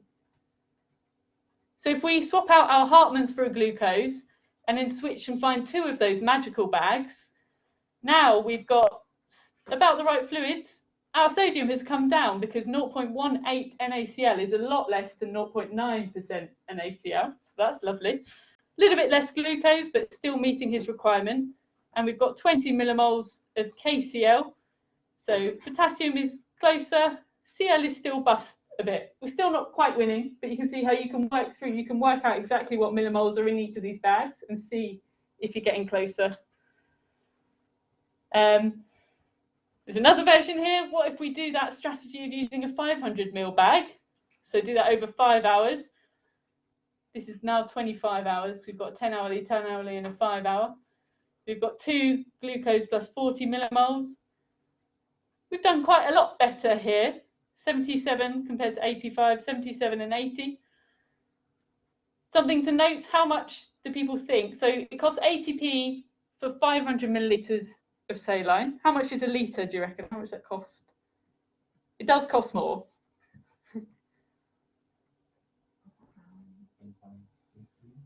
£1.50, higher or lower? 90 pence. So there's only 10p difference. So sometimes we might strategically use a litre to cover 2 days and then like put that in the middle of our, just because 10p, it seems silly. But anyway, if it's right for the patient, 10p, I mean, how much is the bed costing them anyway? Don't hide away from that. So it's interesting, exactly. I mean, you see the point of this is there's lots of, if you understand what you're trying to aim for and how you can get there and what is in your bag of fluid, you can hopefully try and optimize what you've got, which is my final, I think this is my final slide, is what I've settled on. Yeah, so I've got 3 10-hourly bags. I've found a 0.5% sodium chloride with 4% glucose and 40 millimole of potassium, plus 2 of my glucose potassiums. One is 40 and one is 20. I've got pretty close there. But you see, you won't quite match it perfectly, and that might be frustrating to you, and I'm sorry for those of you that find that difficult, but actually what you're trying to do is your absolute best with what you've got and have awareness of what you're doing. So you're never going to match those numbers perfectly, but you're not just going to subconsciously give 3 litres of saline now today because you know about all the salt, and you know that's basically like salt water and the problems that might lead to, as well as and the acidosis and things. So it's just having some awareness of all the implications of the fluid. And what we said about, you know, not copy the previous back, because if you just keep Yeah. copying, there'll be saline after saline. Yeah. We know that that's a problem now. I know that everybody hates it when we don't give answers, so we put an answer on here. And actually, Alistair changed this because Bristol suggested that this one should be saline, and we thoroughly disagree with that, which also is a worked example of this is not done well. I reckon if you now go to all your wards and have a look at some of the fluid prescriptions, you'll start spotting things where actually we've not done what's best for the patient. You can start working out how deranged all the electrolytes might be on each ward. So it's something that is difficult to get right because the tide and the norm is us not doing well on it. But you guys now have some understanding about how we can maybe do it better. And when you're doing your prescriptions next year, all your patients are just going to be so perfectly balanced.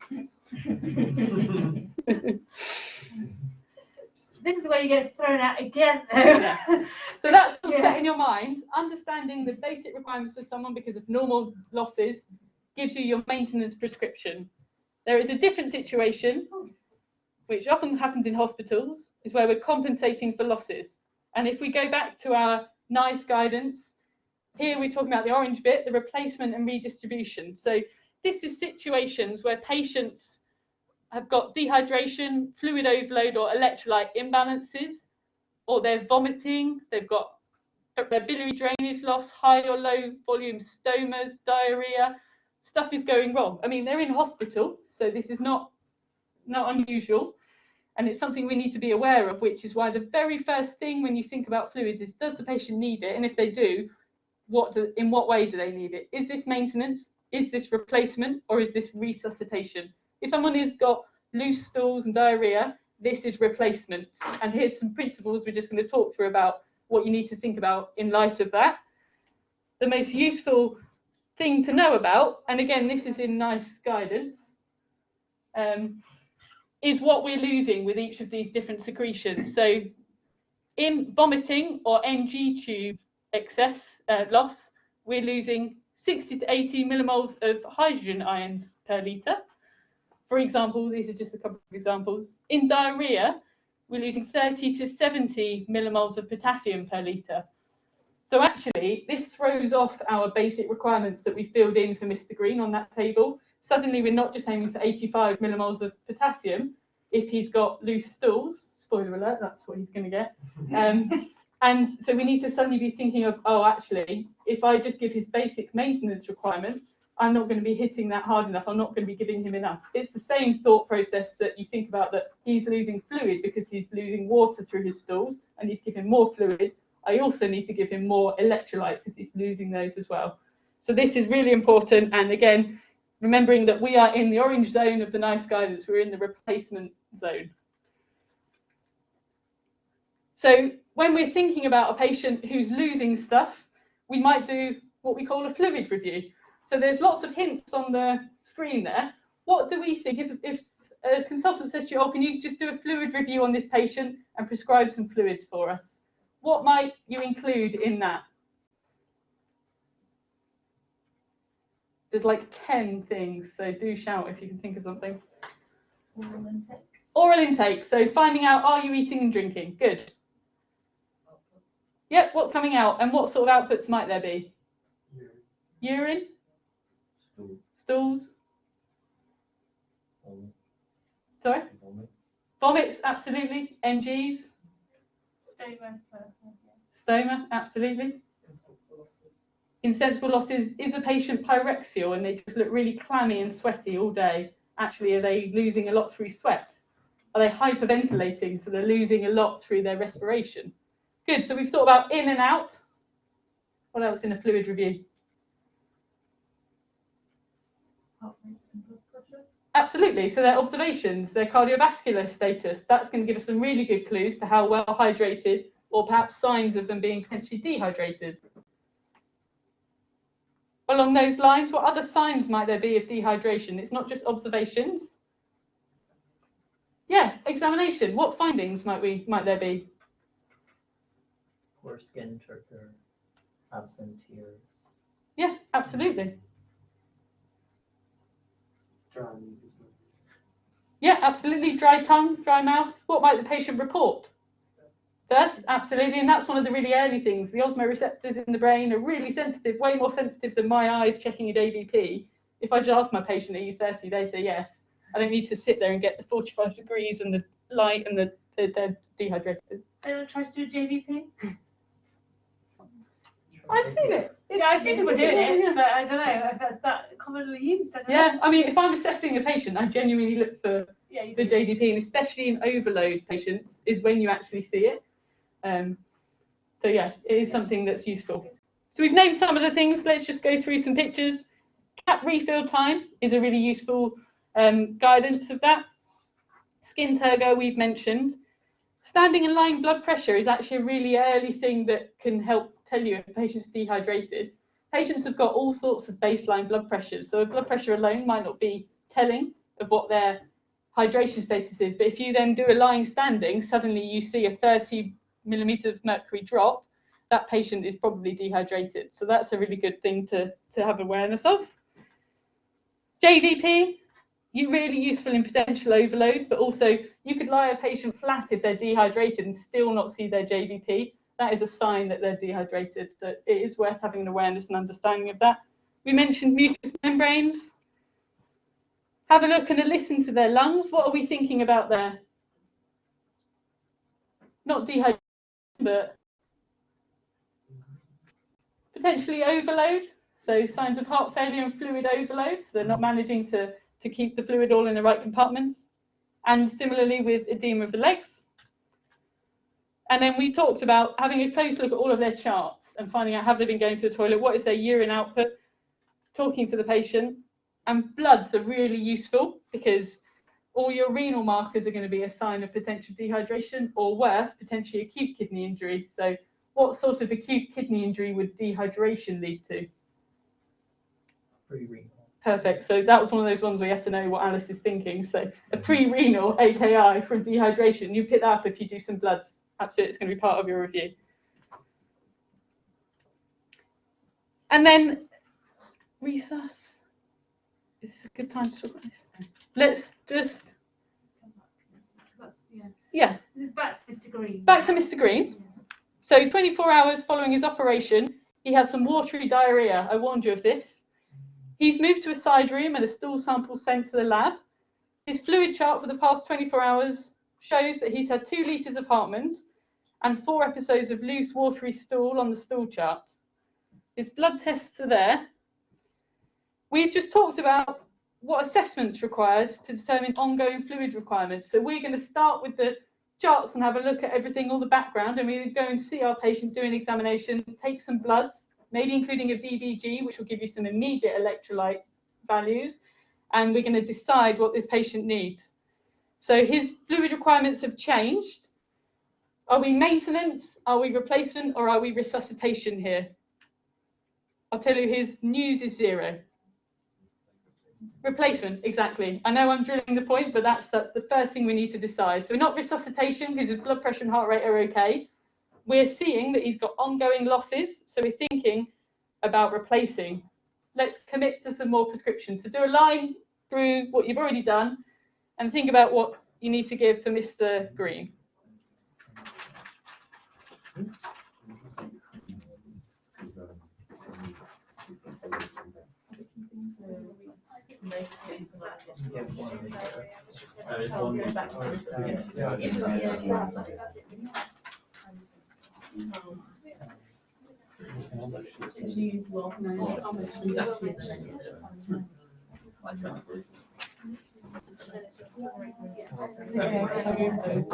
Yeah, they were just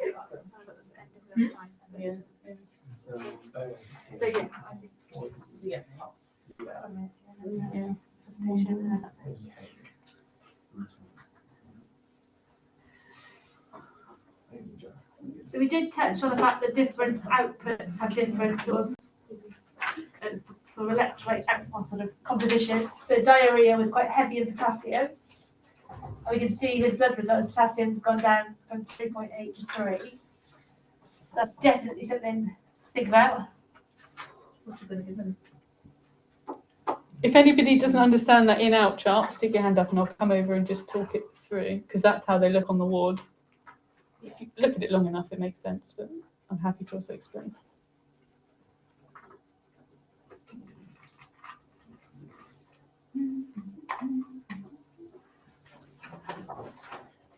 So it shows us actually giving him 2 litres of Hartmann's has been required to match that 2 litres of output. So that's why actually we did a good job here. Someone looked either ahead or saw what was happening and prescribed that. And that's what we're going to do now. We're assuming he's still going to potentially have those losses. So is it just the 2 litres of Hartmann you prescribe? What implications does that have? So if he's had 2 litres of Hartmann's since midnight last night. Yeah. Thinking back to our table. His potassium has gone down and he has had diarrhea since. Sure. Sure. The change in circumstance now. You will see practically people will do that, Hartmann's. We're now just going to have a think about what would that mean actually in terms of the makeup of a bag of Hartmann's. Actually, yeah, still like. The sodium's alright. The sodium, Yeah. Even 2 of this.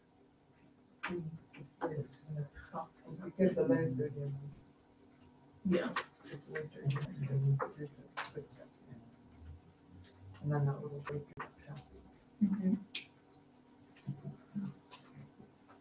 How is it? They're all like the options.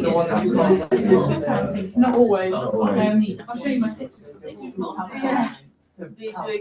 So you know that needle? Depending which ward I was on, they've all got drawers like this that are labelled slightly differently. And you'll see like the sodium chloride is usually the most abundant thing.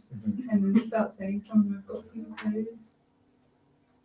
So this was Dixon. Dixon had these on the glucose, that's glucose for 20, and saline for 40.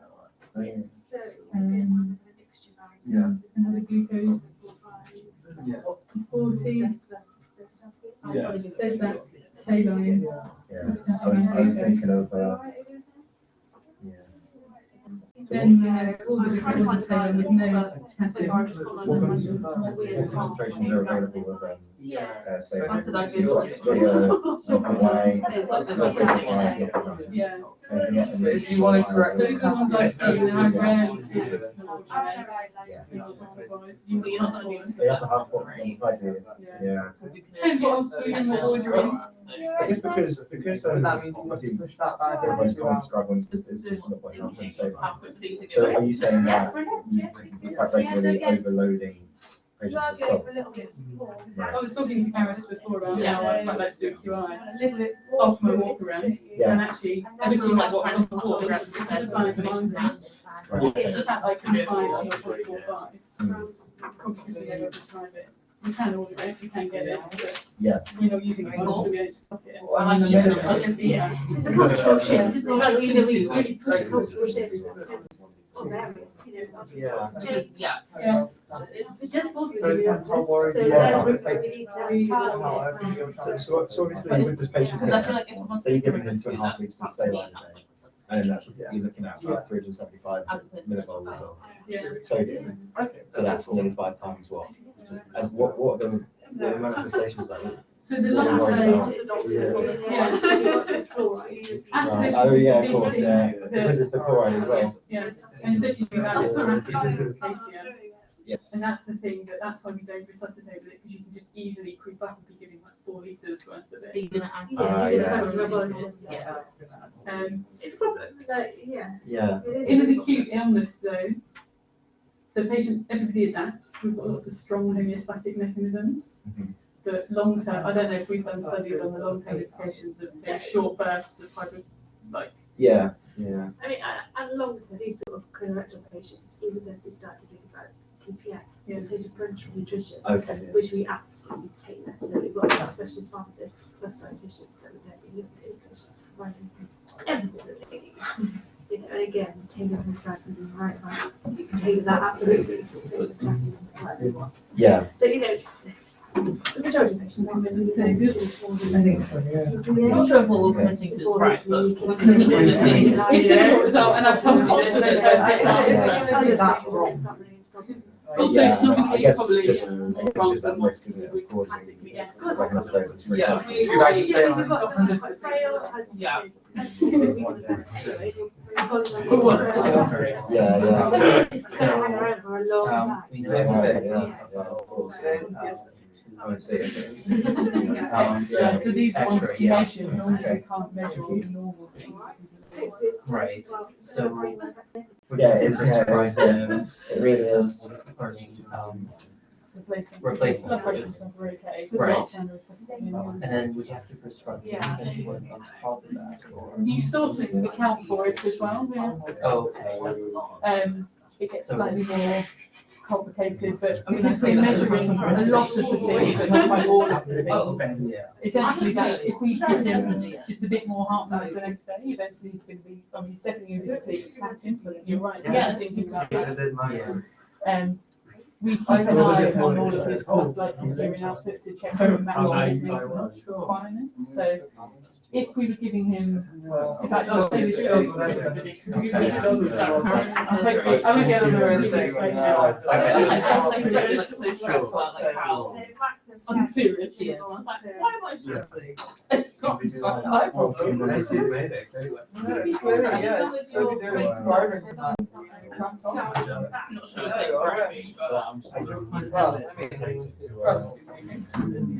So in the interest of finishing on time, because it's 5:02, there was a suggestion, one suggestion of what you could do whilst you gather more information is always consider that you can give a 500 ml bag with 20 millimoles of potassium over 2 hours whilst you get those bloods and you do that further assessment and you see how he responds to that. We've had a good question which is about, so when we're doing replacement, are we also accounting for maintenance? Yeah. Which we are, but we're not, because we're measuring a bunch of the stuff that comes under that normal 2 litres worth of loss. We're suddenly measuring all of the urine output as well as the stool output. So we're capturing some of his maintenance, but not quite all of it. So there's, again, no straight answer to it. But the way we judge if we're doing the right thing is by putting all the monitoring in place. So those observations are going to be really useful.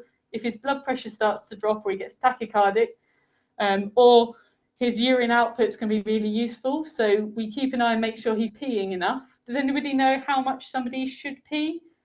Has anyone got a ballpark? Yeah, absolutely. Sorry, say it a little louder. 3 ml per kilo per hour. So, well, the absolute minimum is you don't want to drop below 0.5. Should be peeing at least 1 ml per kilo per hour, and normal is about 3 ml per kilo per hour. So that's the sort of thing that we can keep an eye on to make sure we're giving enough to cover both this replacement as well as his maintenance. So there's no straight answer. We can't add on maintenance plus everything we're measuring because we're measuring some of those maintenance-y things. So I'm sorry, it's not a straight answer. We tend to sort of give at least what we know we need to replace and then use those parameters of urine output and blood results to see if we need to be giving extra as well to make sure that we're making up for his normal loss. Yeah, it's the insensible losses. So if you've got your column of output and your column of input, you should be like plus or minus 50, but you don't tend to do that huge amount. Yeah, you can look at insensible losses and give sort of a make sure that your output's obviously less than your input. Yeah. So some of the pitfalls we've briefly discovered. Don't just copy what's been done before, and now we've all done the calculations as to why this sheet full of Hartmann's, which is a genuine prescription, is not a great idea. Potassium deplete and sodium excess and all those things. And what we're trying to drill in today is just a bit of an understanding about all of the fluids. Don't use furosemide to sort out your urine output. We've not mentioned that, saying you're not going to do that. Don't give too much fluid. Be aware of NaCl. And it's really common not to give enough potassium. So again, we've thought about that today. We've thought about the natural losses of potassium. So the need to be able to give it in our maintenance fluids. Rather than trying to then work back with something okay. Which tastes minging. Yeah. It's horrible. It's fizzy and sweet and bitter. Have you tasted it? Yeah. It's horrible. So let's see if we can just not get our patients to that point. The final thing we've not spoken about today is fluid resuscitation, but we've spoken about some principles. What don't we give for resuscitation? Which fluids do we not give? Glucose, absolutely, because it's not going to stay in your vessels, so it's not going to help your organ perfusion. We don't give more than a litre of saline because of the chloride and the sodium, so we use balanced things, so we use Hartmann's, and we use it in a targeted way, so we give a bolus, then what do we check? How can we tell if it's worked or not? Yeah, so we're giving resuscitation because their blood pressure is low, their heart rate is high. We give them a bolus, has it helped those things? Yes, great, we're doing the right thing, let's give a bit more until it's normal. If it's not helped, have a rethink, get a senior. Those are the very basic resus principles. It's a really long lecture that we could take hours for, but hopefully this is a bit of a basis of some of the principles of fluid prescribing. And again, that's a nice guideline to refer back to. Yeah. There are no perfect answers, but it's just about understanding the principles behind it and being good conscientious prescribers. Any questions? Thank you for starting to clean the drug charts. That'd be muchly appreciated. So we share out the wipes. And thank you for sticking with us because that's a lot of information. Yeah. We're going to revisit loads of the things like good prescribing, painkillers, antiemetics, PT, all that stuff. So don't panic that was content overload. Has anyone got any questions? Please do ask. Yeah, ask as we come. I can also help if people need